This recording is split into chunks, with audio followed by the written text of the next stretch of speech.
Құрметті Қарабалық тұрғындары, міне бүгінгі күні әке күні, бүкіл ел болып осыны тойлағалы жатырмыз. Әрине дүниеге әкенің орны бөлек. Әке баланы өте қатал, өте тәртіпке, өте іскер қылуға, бәрі де осы әкенің мойнында. Әр әке өзінің білгенін үйретеді. Кейбір әкелер домбыра тартады, өлең айтады, соған үйретеді. Екінші бір әкелер ұстап алады, олар ұсталыққа балаларын үйретеді. Кейбір әкелер жақсы оқығасын, балаларды оқымысы болсын деп, сол оқуға тартады. Әрине әр әке өзінің балаларын жаман болсын деп айтпайды, жақсылыққа баулайды. Алладан кейінгі шеберім, жан әке жан жүрегім. Самғасам күш қуат демедім, сүрінсем тілегім. Қалдырмас аязға, ызғарға, алыбымас қартауым. Жан әке қасымда сіз барда, арайлы әр таңым. Әр қашанда бейік көретін мен басқадан. Менің әкем ең жақсы адам. Менің әкем ең жақсы адам. Бүгін міне әкелердің мерекесі қарсаңында керемет ән шашу, ән шырқап отыр екенсіз. Мерекелеріңіз құтты болсын. Рахмет. Міне бүгін күні сіз де әкесіз, балаларды тәрбиелеп, осындай үлкен жетістіктерге жетіп жатырсыздар. Жалпы сізге сұрақ қойсам болады ма? Әкенің отбасындағы алатын рөлі қандай? Сіздер әкенің қандай құндылықтарын баланың бойына сіңіріп келесіздер? Әкенің бұл жалпы отбасында алатын үлкен рөлі. Әке деген енді асқар-тау, әке деген қалай айтады, әкеге қарап ұл өседі, шешеге қарап қыз өседі дейді.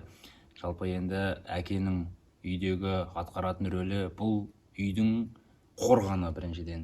Шаңырақтың қорғаны, балаларының қорғаны, үйдегі барлық маңызды, үйдің барлық маңызды тіршілігінің қайнар көзі десек болады. Өйткені жалпы бір үлкен отбасыны қамтамасыз ететін, балаларының қайғы уайымсыз өсуі, жақсы білімді, сапалы білім алуы, балалардың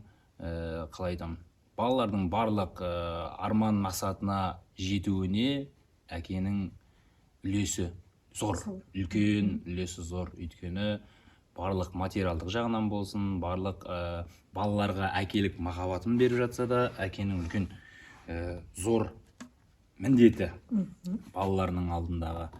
Әке асқар-тау, ана сол асқар-таудан сылдырап аққан мөлдір бұлақ, бала жағасындағы жайқалған жасыл құрақ дейді.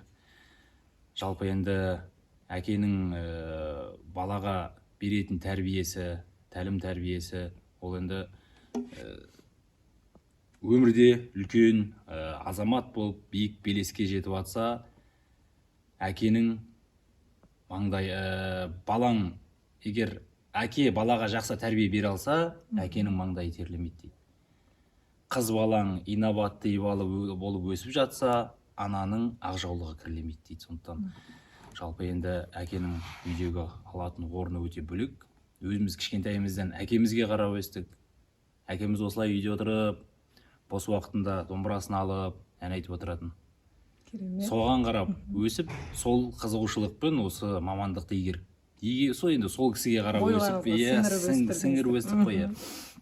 Енді үйдегі тәрбие, әкенің беретін, әкенің қас қабағы деген бар. Әкенің айтқызбайды. Ол кісілер ондай бір нәрсені екі айтпайтын адамдар. Бір нәрсені айтты қас қабағымен барлығын.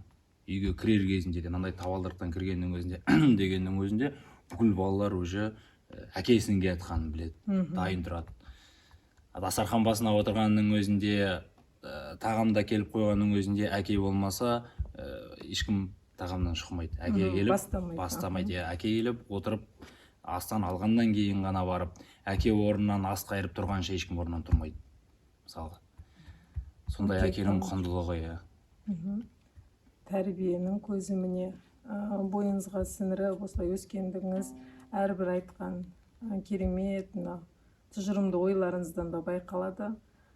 Келе жатырған мерекелеріңізбен тағы да құттықтаймыз. Балаларыңыз өсіп өніп, өздеріңіз сияқты үлкен ел алдында азамат болып жүре берсін. Рахмет. Құрметті аталар, әкелер, сіздерді алда келе жатқан әкелер күнімен шын жүрегімнен құттықтаймын. Әке көрген, оқ жанар, шеше көрген, томшер дегендей, сол ұрпақтарыңызды, ол қыздарыңызды, немерелеріңізді жақсы жолға салып, өсіріп, өндіріп, сондай бір шын жүрегімнен соны тілеймін. Ал құрметті қауым, мінекей мына үлкен мереке, осы мерекемен сіздердің бәріңді құттықтаймын. Дендеріңе саулық берсін, абыроймен бала шағаларыңды өсіріңдер. Қазақстанымыз көркейе берсін, сіз сияқты азаматтар мықты денсаулық берсін. Еліміз аман, жұртымыз тыныш болсын.